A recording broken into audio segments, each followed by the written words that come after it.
Motivation is a short-term fix to a long-term problem. What I mean by that is that motivation can only last so long. A common example of this is the diet problem. Most diets end up failing because the initial excitement of the diet that's sustaining you through drastic change does not last long. So how do people stay motivated? How do you stick to goals that you want to achieve? You ensure that the conditions of your life allow it so that motivation can be sustained. You make sure you stay in a state of self-actualization.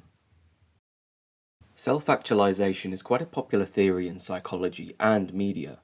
It comes from Maslow's hierarchy of needs, which states that certain needs must be met in order to achieve apotheosis. If one of these needs are not met, one cannot focus on their ambitions as the need is prioritized over the want. You cannot think in the long term when the body's life is threatened. I'm sure at some point you've attempted to complete a piece of work that requires a lot of concentration, only to find yourself unable to focus as you are hungry. That's because your body prioritizes the need first.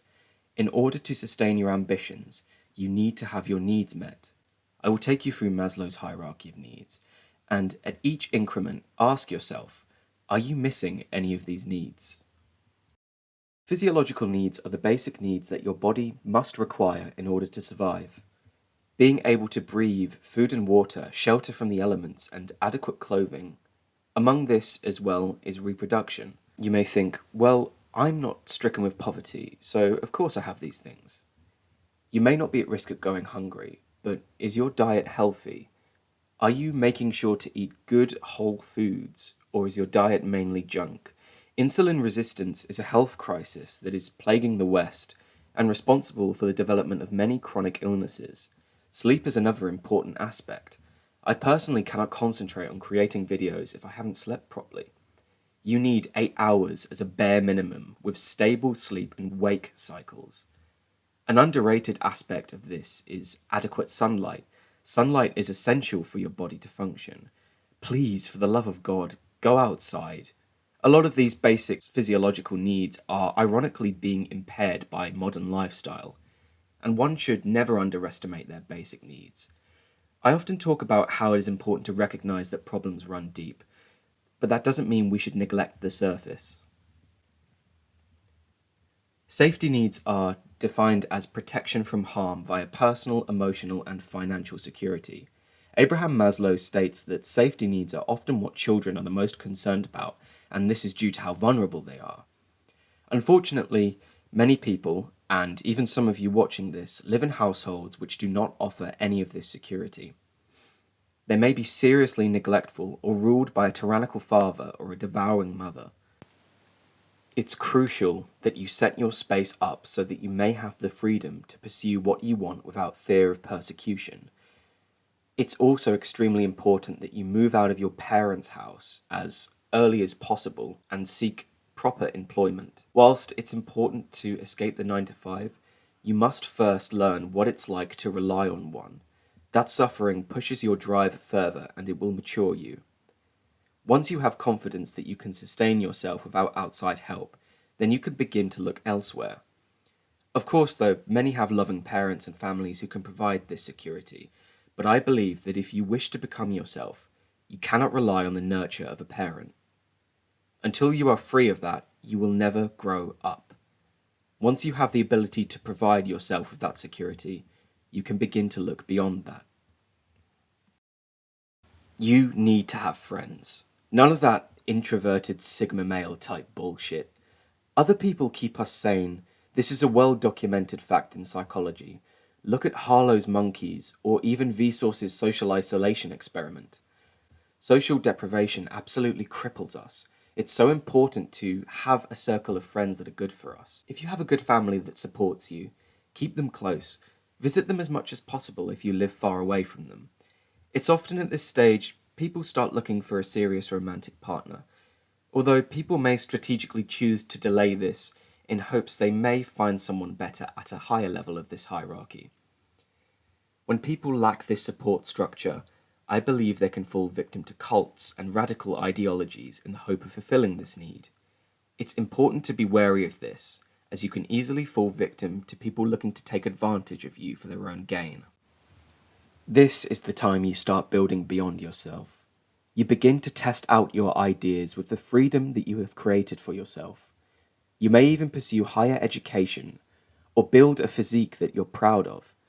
All of these exploits and actions elevate yourself, and you begin to earn the respect of others around you.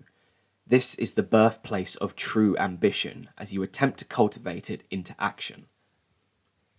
At this level, you have the right structure around you to maintain your ambition across long periods of time.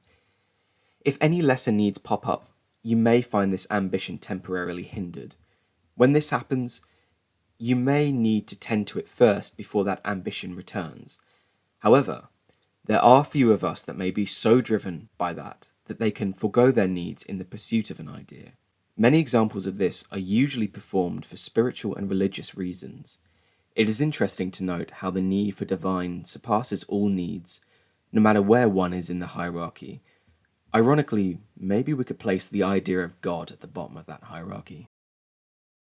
Self-actualization is the peak of being. It is where you are truly yourself.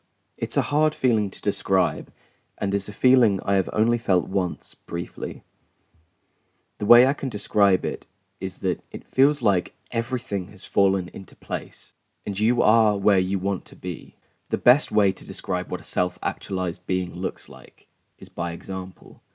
So, who is a self-actualized being? The perfect example is PewDiePie. He is a man that sacrificed his studies to pursue a pipe dream of a career that didn't even exist at that time.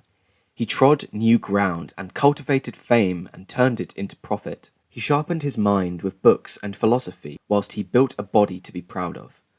Along the way, he fell in love with a good woman and remained loyal to her.